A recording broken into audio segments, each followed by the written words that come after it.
झपाट्याने नष्ट होत चाललेलं जंगल आणि जंगलात निर्माण झालेलं अन्न आणि पाण्याचं दुर्भिक्ष यामुळे परभणी जिल्ह्यातल्या तांदुळवाडीत एका वानरांच्या टोळीनं मोर्चा वळवला।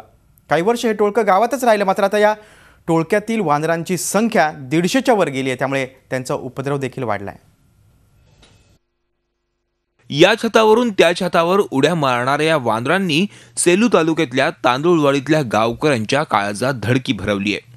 अन्न आणि निवाऱ्याच्या शोधात हे टोळकं गावात आलं तेव्हा गावकऱ्यांना अप्रूप वाटलं। त्यांनीही या वानरांना गावात आश्रय दिला। मात्र आज या टोळीतील वानरांची संख्या चांगली 150च्या वर गेली आहे, त्यामुळे त्यांचा उपद्रव देखील तेवढाच वाढलाय। वानरापासून खूप त्रास झाला, मुलाबाळाला बायाला, त्याच्यामुळे घरावर काट्या टाकावं लागल्या।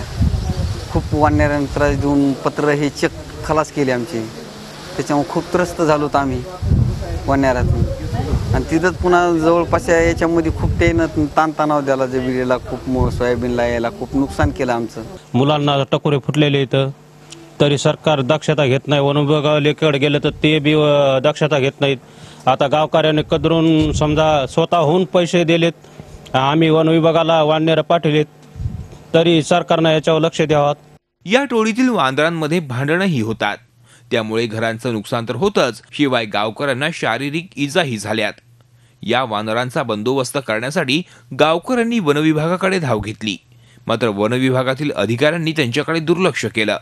पाणी आणायला जात होतो आमच्या वाड्यातून, तेव्हा वानराच्या इटकर पडली। मग माझ्या हातातला हांडा खाली पडला, तेव्हा टप रक्त करायला लागलं, तेव्हा मी रडू लागलो। मग डॉक्टरकडे गेल्यावर डॉक्टर म्हणले याला टाके बसतात। मग टाके दिल्यावर 8 टाके बसले। सिल्लोड तालुक्यातील एक प्राणी मित्र म्हणून त्यांना आम्ही संपर्क केला आणि त्यांना 30,000 रुपये ट्रिप ठरवून त्यांना आम्ही वानर सोडण्यासाठी बोलवलं आणि ते आले आणि त्यांनी वानर पकडून नेऊन 50 ते 60 वानर त्यांनी पकडून नेलं इथून आणि ते बुलढाणा अभयारण्यामध्ये सोडून दिलं। शेवटी गावकऱ्यांनीच लोकवर्गणी काढली आणि सिल्लोड तालुक्यातील वानर पकडणाऱ्या प्राणी मित्रांना गावात बोलवलं। या प्राणी मित्रांनी तब्बल 54 वानर पकडली आणि त्यांना बुलढाण्यातील जंगलात सोडलं।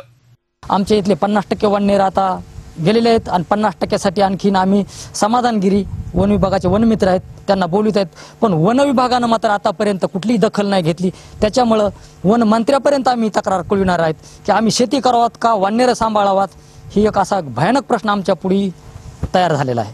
टोळीतून अचानक 54 वानर कमी झाल्यानं वानरांचा उपद्रव थोडाफार कमी झाला, मात्र अद्याप अनेक वानर मोकाट असल्यानं गावकरी धास्तावून गेलेत। गजानन देशमुख, झी मीडिया, परभणी। झी 24 तास रहा एक पाऊल पुढे।